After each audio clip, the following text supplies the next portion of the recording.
نبی کریم صلی اللہ علیہ وسلم فرماتے ہیں کہ ایک صحابی حضور کی بارگاہ میں آیا، عرض کی یا رسول اللہ صلی اللہ علیہ وسلم، پریشان رہتا ہوں اپنی آخرت کے لیے، اور یہ بھی بڑا اللہ کا فضل ہے کہ کوئی آخرت کے لیے پریشان ہو۔ حضور میں اپنی آخرت کے لیے بڑی پریشانی میں رہتا ہوں، کوئی ایسی بات بتا دیں کہ رب مجھے نجات عطا کر دے۔ تو نبی پاک صلی اللہ تعالیٰ علیہ وسلم نے ایک ہی بات ارشاد فرمائی، فرمایا تم اپنے رب کے ساتھ بددیانتی نہ کرنا، اللہ تجھے نجات عطا کر دے گا۔ عرض کی یا رسول اللہ صلی اللہ علیہ وسلم، اللہ کے ساتھ بددیانتی اور خیانت کیا ہے؟ لوگوں کے ساتھ تو معاملہ سمجھ میں آتا ہے کہ کسی نے کوئی رقم رکھوائی، کوئی ڈیوٹی دی، کوئی ذمہ لگایا، پورا نہ کیا تو بددیانتی ہو گئی۔ اللہ کے ساتھ بددیانتی کا معنی کیا ہے؟ تو نبی پاک صلی اللہ علیہ وسلم فرمانے لگے، وہ کام جو تمہیں خالص اپنے رب کی رضا کے لیے کرنے چاہیے تھے، ان کاموں میں اگر تم نے نیت کر لی نا کہ لوگ بھی دیکھ لے، غیر کا بھی تم نے ارادہ کر لیا، حکم دیا تھا اللہ رسول نے، کرنے تھے اللہ رسول کے لیے، اور جب تم نے ارادہ کر لیا نا کہ ذرا لوگوں کو بھی پتہ چل جائے میں نمازی ہوں، تہجد گزار ہوں، قاری قرآن ہوں، عامل بالسنہ ہوں، شریعت اسلامیہ کا پابند ہوں، جب تم نے یہ والا ذہن بنا لیا نا تو پھر تم نے اپنے رب کے ساتھ بددیانتی کی،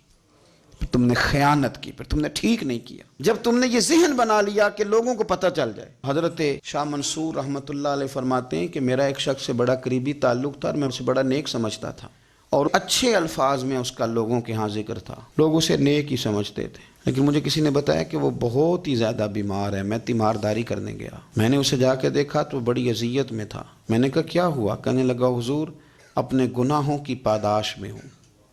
میں نے کہا تو بڑا نیک تھا۔ کہنے لگا حضرت جی میرا منصب نیکی کا تھا،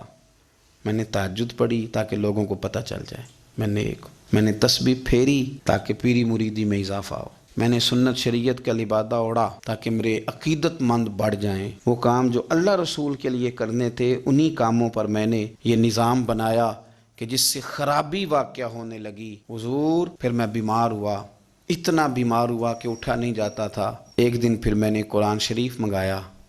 اور منگا کر کے اپنے صحن میں بیٹھ کر قرآن بلند کر کے کہا اللہ مجھے اس کے صدقے شفا دے دے، آج کے بعد ایسا کام نہیں کروں گا۔ رب نے تو شفا دے دی پر میں نہیں باز آیا، میں گویا بیچتا رہا تہجد کو، میں سیل کرتا رہا اپنے وظیفوں کو، میں نے وہ جملے، وہ الفاظ، وہ تلاوتیں، وہ نعتیں، وہ میں کرتا رہا، سیل کرتا رہا۔ پھر بیمار ہو گیا، پھر دعا مانگی، قرآن شریف شروع کیا، پڑھا، سورہ یاسین تک پہنچا، پھر بلند کیا، اللہ اس کے صدقے شفا دے دے، وہ بڑا ہی مہربان ہے، اس نے پھر معاف کر دیا۔ لیکن حضور اس کی بار یہ ہوا ہے کہ میں نے کئی دفعے معافی مانگی، کئی دفعے توڑی، اب میں نے پھر وہی کام کیے لوگوں کو دکھانے کے لیے، لوگوں کو راضی کرنے کے لیے۔ ہمارے پلے کچھ بھی نہیں بچتا، جو کچھ ہے وہ دوسروں کو دے ڈالا۔ اس لیے نبی پاک علیہ السلام فرماتے ہیں قیامت کے دن اللہ تعالیٰ کچھ لوگوں سے فرمائے گا جن کو دکھانے کے لیے نمازیں پڑھتے تھے جاؤ ان سے جا کے اجر مانگو، جن کو دکھانے کے لیے تم نے صدقات کیے ان سے کہو تمہیں اجر دیں، جن کو دکھانے کے لیے تم نے روزے رکھے ان سے کہو تمہیں اجر دے۔ وہ جو تم نے لبادے اوڑے نا اور بڑا کچھ تم بنے کہ میں داڑھی والا، میں پگڑی والا، میں جبے والا، جن کو دکھانے کے لیے کیا جاؤ جا کے ان سے اجر لو،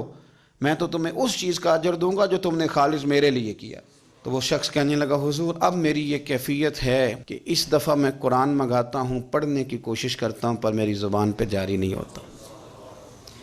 آپ میرے لیے دعا فرما دیں۔ کہتے ہیں میں بھی رویا، وہ بھی رویا، ابھی میں اس بستی سے باہر نہیں نکلا تھا کہ اس شخص کا انتقال ہو گیا، وہ چلا گیا۔ آج تک پریشان ہوں کہ مالک بندہ نوازی فرما، تھوڑا سا اپنے لیے بھی ہمیں کچھ کرنا ہے، ہمیں غور کرنا ہے کہ یہ کام کرتے وقت میرا ارادہ کیا ہے، اس کام سے میرا مقصود کیا ہے، اور جس ارادے سے میں کر رہا ہوں پھر اس کا نتیجہ کیا ہے۔